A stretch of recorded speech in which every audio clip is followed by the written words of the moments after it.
Doctor B are Ambedkar द्वारा लिखित the Buddha and his धम्मा।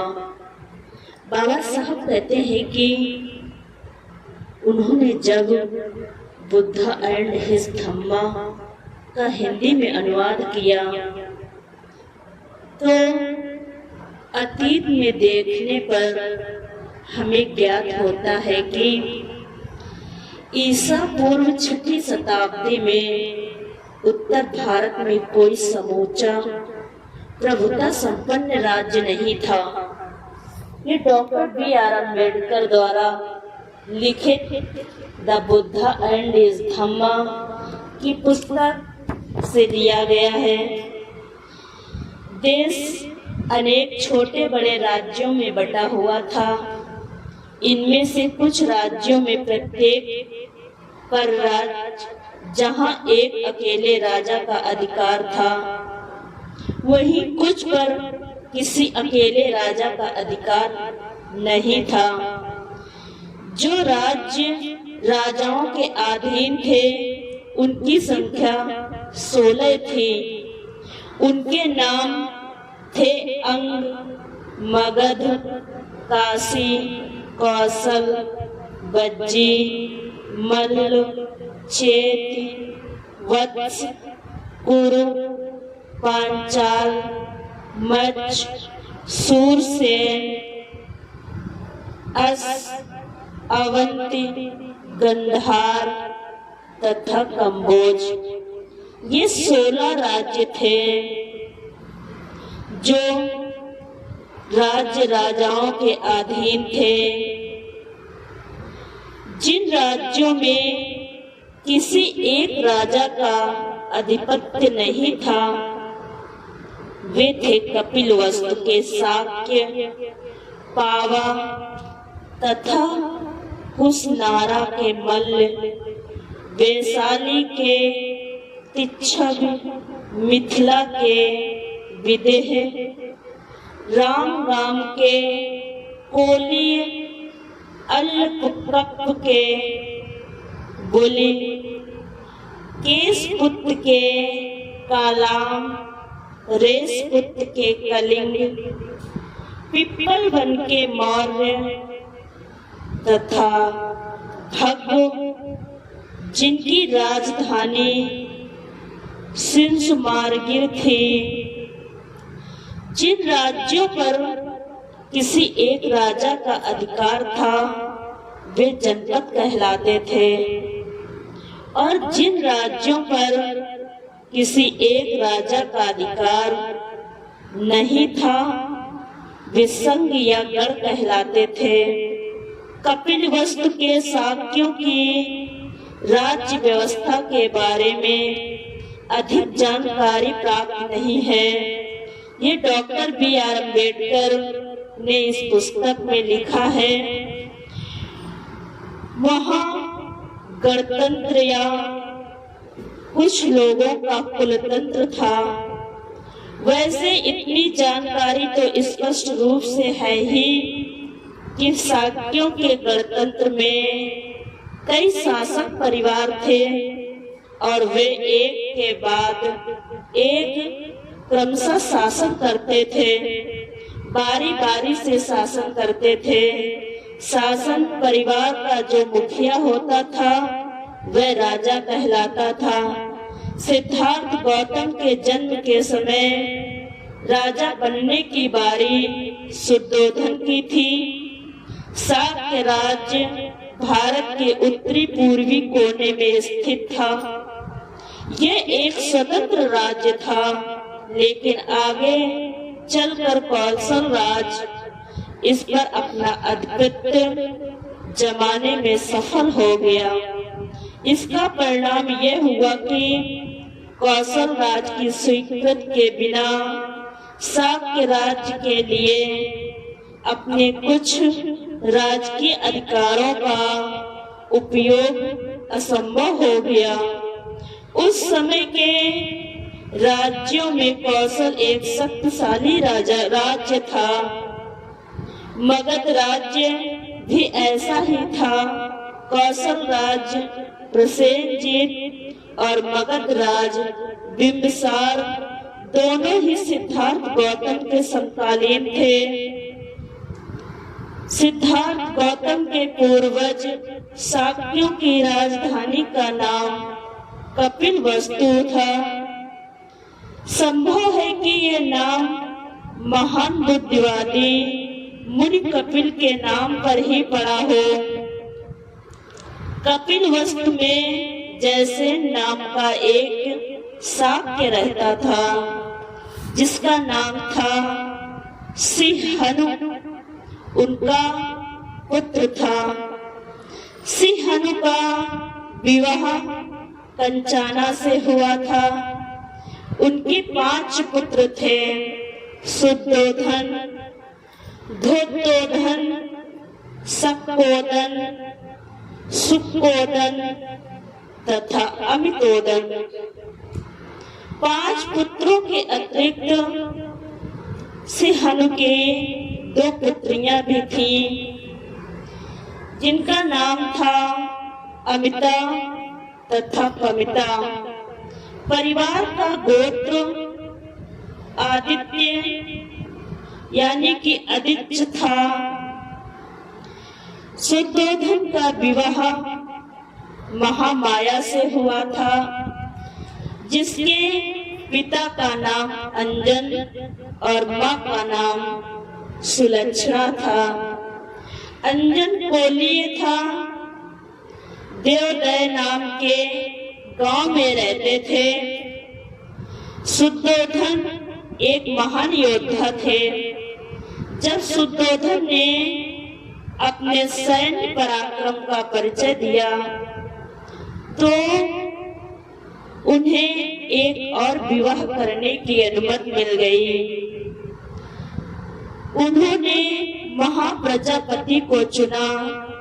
महाप्रजापति महामाया की छोटी बहन थी।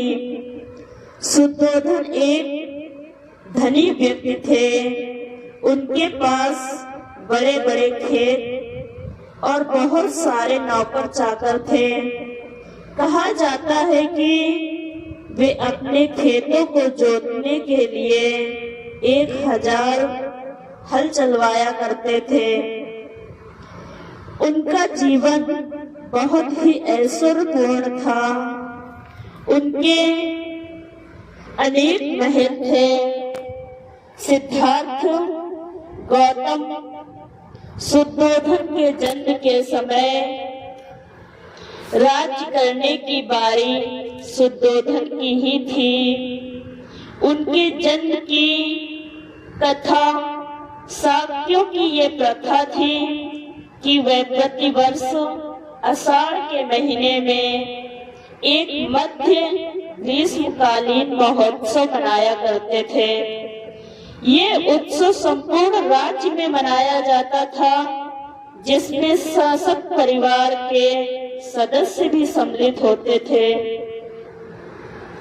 इस महोत्सव को 7 दिन मनाया जाता था। एक बार महामाया ने उस उत्सव को बहुत ही हर्षोल्लास, भव्यता तथा फूलों एवं सुगंधियों के साथ मनाने का निश्चय किया, किंतु उसमें मादक पेय पदार्थों को सर्वथा वर्जित रखा गया।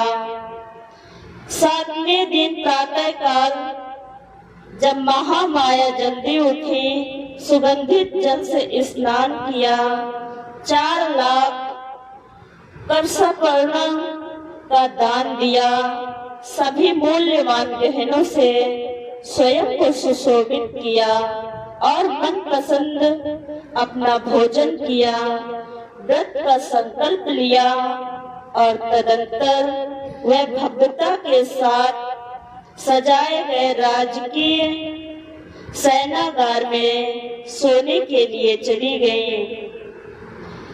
जब महामाया ने स्वप्न देखा कि उनके स्वप्न में वह अपनी सैया पर सो रही हैं और चातुर्दिक महाराजिक देवता उनकी सैया को उठा कर ले गए और उन्होंने उसे ले जाकर हिमालय क्षेत्र में एक विशाल साल वृक्ष के नीचे रख दिया।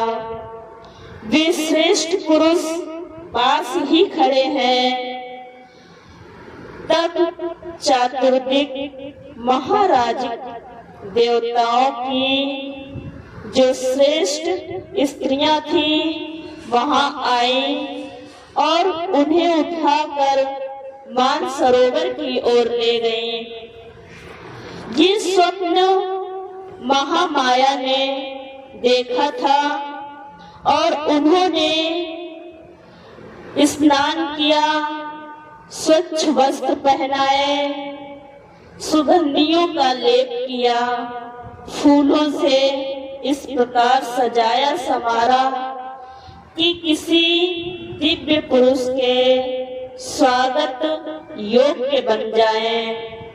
तब सुमेध नाम का एक बोधिसत्व उनके सामने प्रकट हुआ और बोला कि मैं अपनी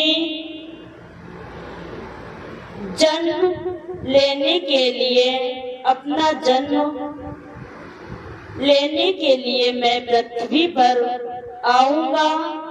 क्या आप मेरी माता बनना स्वीकार करोगी? उन्होंने उत्तर दिया बड़ी ही प्रसन्नता के साथ। माता महामाया ने सुमेध के द्वारा ये वचन कहे गए कि आप मेरी माँ बनना स्वीकार करोगी?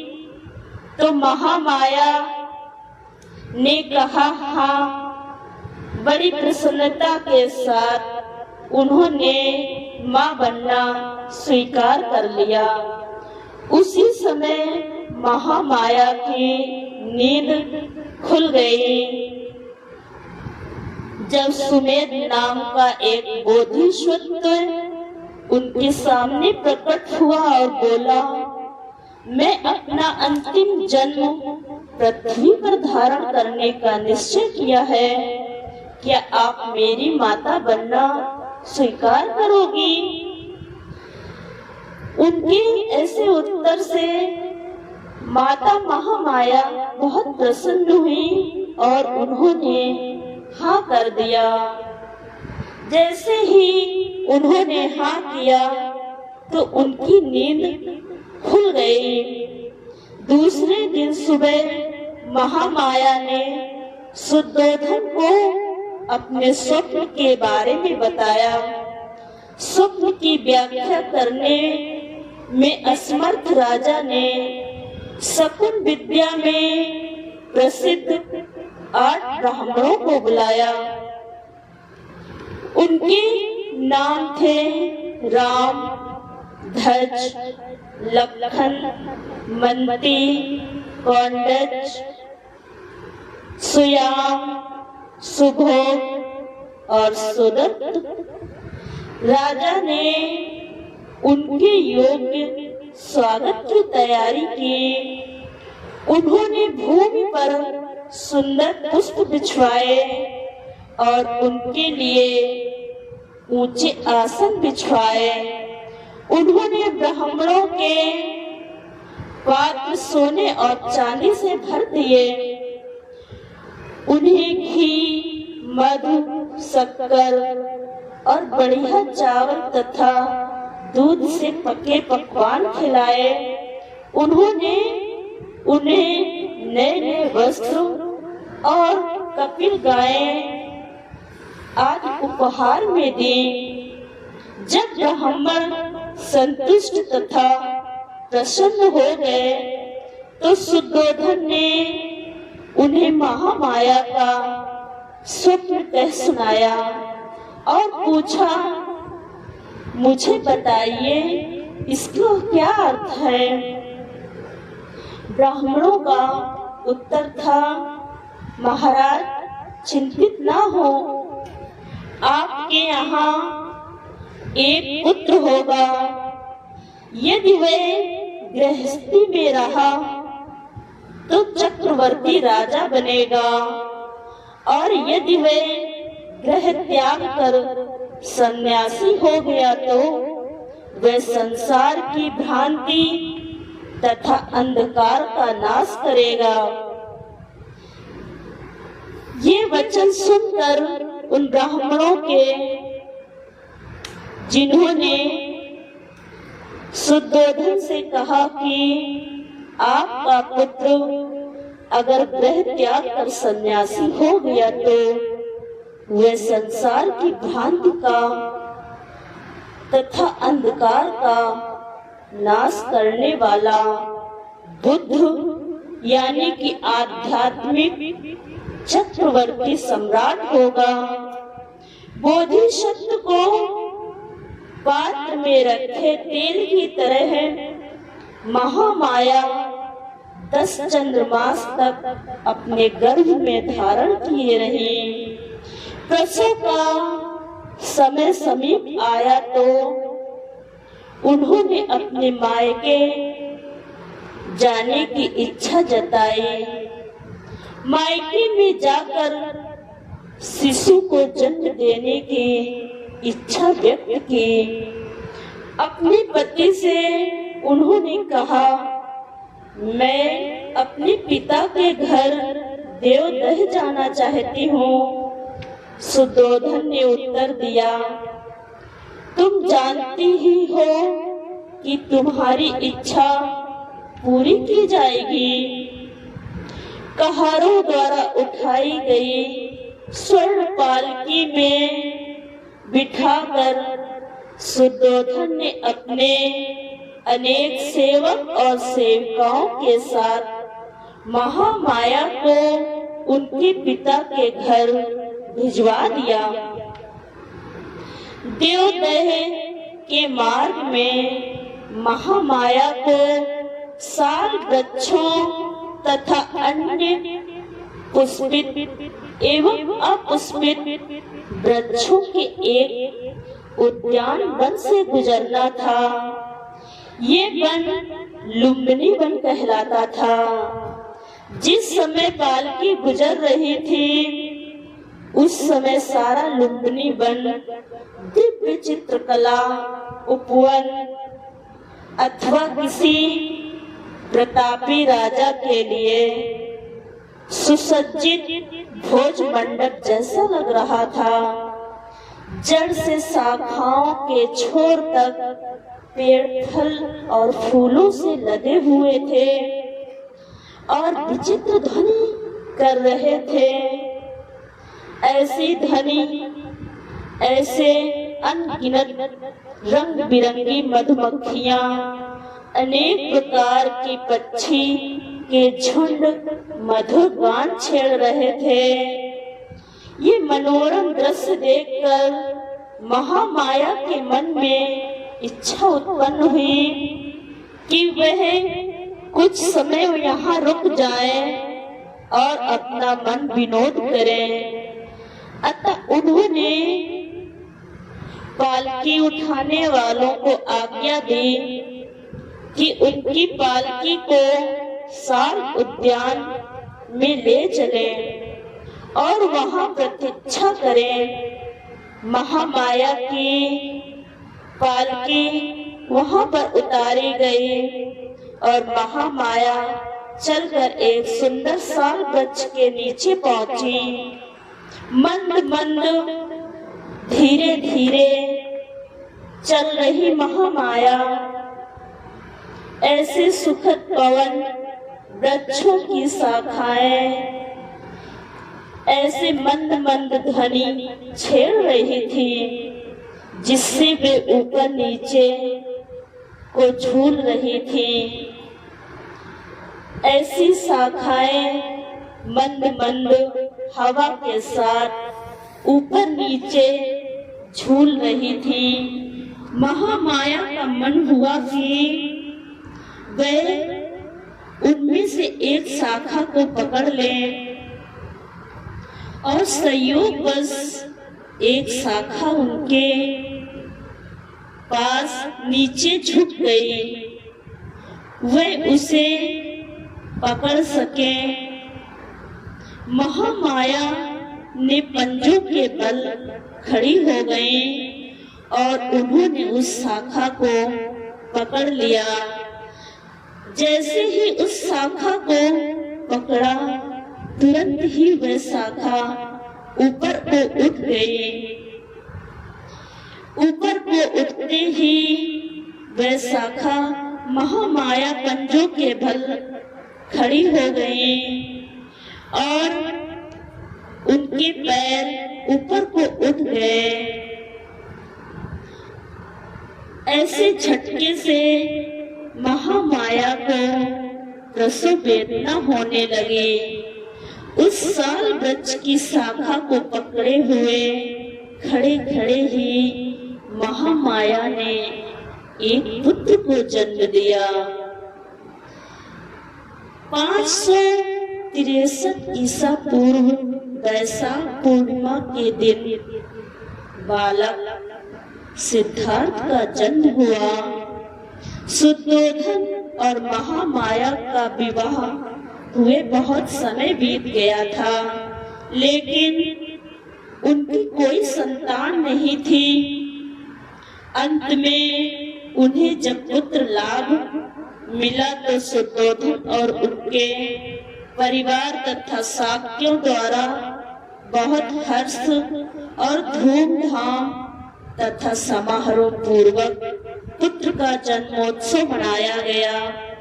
बालक के जन्म के समय कपिलवस्तु पर शासन करने की बारी शुद्धोधन की ही थी। वे राजा की उपाधि से गौरवान्वित हो रहे थे। स्वाभाविक तौर पर बालक भी राजकुमार कहलाए। ये डॉक्टर B.R. अम्बेडकर द्वारा लिखित उनकी रचना द बुद्धा एंड हिज धम्मा का अनुवाद है। उनकी पुस्तक से ही ये लिया गया है। इसको बड़े ही ध्यान से सुने कि डॉक्टर B.R. अम्बेडकर ने द बुद्धा एंड हिज धम्मा का अनुवाद कैसे किया है। सभी धम्म बंधुओं को नमो बुद्धाय।